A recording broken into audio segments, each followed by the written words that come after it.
سب سے بڑا سوال جو کہ لوگ سائنسی طور پر جاننا چاہتے ہیں وہ یہ ہے کہ جس اللہ نے اتنی بڑی کائنات کو بنایا وہ کہاں پر ہے، وہ اللہ کون ہے؟ جیسا کہ قرآن میں لکھا ہے کہ وہ اللہ اپنے عرش پر ہے، تو وہ عرش کیسا ہے؟ کیا وہ اللہ بھی انسانوں کی طرح کوئی جسامت رکھتا ہے؟ یہ کائنات اس نے کیسے بنائی؟ اس سے ملتے جلتے سوال ہم آج کی اس ویڈیو کے اندر اسلامی اور سائنسی طور پر جاننے کی کوشش کریں گے، تو چلیے شروع کرتے ہیں۔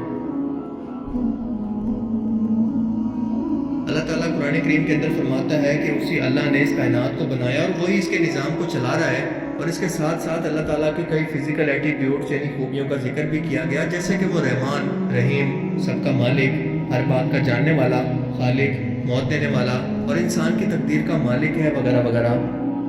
قرآن و حدیث میں کہیں بھی اللہ تعالیٰ کے فزیکل وجود کا کہیں پر کوئی ذکر موجود نہیں ہے، بس اتنا بتایا گیا ہے کہ وہ اپنے عرش پر موجود ہے، لیکن یہ عرش کیسا ہے اس کے بارے میں بھی کچھ موجود نہیں۔ اور اس کی وجہ یہ سمجھ میں آتی ہے کہ انسان کیونکہ پیدا ہونے سے لے کر مرنے تک کریشن کا ایک پروسیس دے کر بڑا ہوتا ہے، اسی لیے اس کے دماغ کے لیے سمجھنا مشکل ہے کہ ایک ذات ایسی بھی ہے جو کہ کبھی پیدا نہیں ہوئی اور نہ کبھی اس سے موت آنی ہے، نہ اس کی کوئی اولاد ہے، نہ اس کا کوئی جنس، اور نہ ہی اس پر وقت کا کوئی اثر ہوتا ہے۔ اسی لیے حدیث مبارکہ کے اندر اس بارے میں سوچنے سے بھی منع کیا گیا ہے، کیونکہ شیطان انسانوں کو اس ایک سوال سے ورگلاتا ہے کہ اگر ہر چیز کو اللہ نے پیدا کیا تو اللہ کو کس نے پیدا کیا؟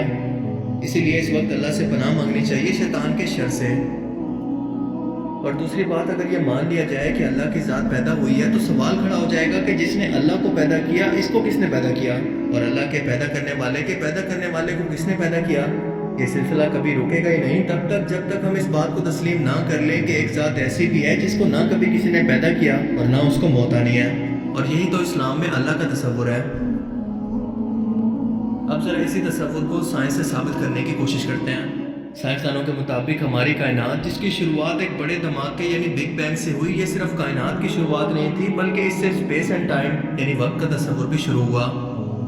اس بگ بینگ سے پہلے ٹائم جیسی کوئی چیز موجود ہی نہیں تھی، یعنی بگ بینگ سے پہلے اگر آپ موجود ہوتے تو نہ تو آپ پیدا ہو کر بوڑھے ہوتے، نہ آپ کو موت آتی، ہر چیز پر آپ کی نظر ہوتی، یا ان شارٹ آپ پر ٹائم کا کوئی اثر ہوتا ہی نہ۔ ایک لمحے کے لیے اس منظر کو تصور کرنے کی کوشش کریں۔ مجھے پتہ ہے آپ کے دماغ کے لیے یہ سوچنا بالکل ناممکن ہو گیا ہوگا، وہ کام نہیں کر رہا ہوگا، اس لیے کیونکہ آپ نے پوری عمر کیونکہ وقت کا مشاہدہ کیا، اور اگر اچانک سے آپ سے یہ کہا جائے کہ وقت کا تصور موجود ہی نہیں ہے تو آپ کا دماغ بلینک ہو جائے گا، رسپونڈ نہیں کرے گا۔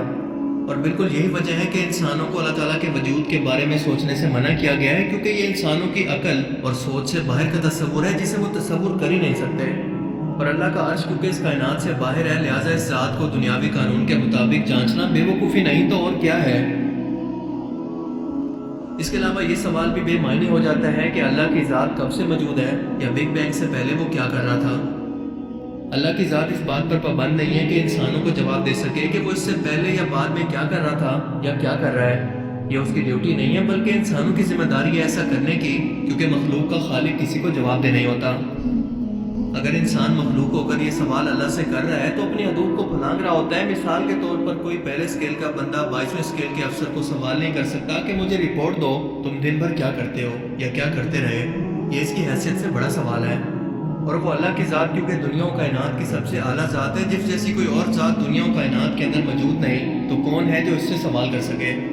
ہاں، اگر اس کے جیسا کوئی دوسرا خدا موجود ہوتا تو وہ یہ سوال کر سکتا تھا،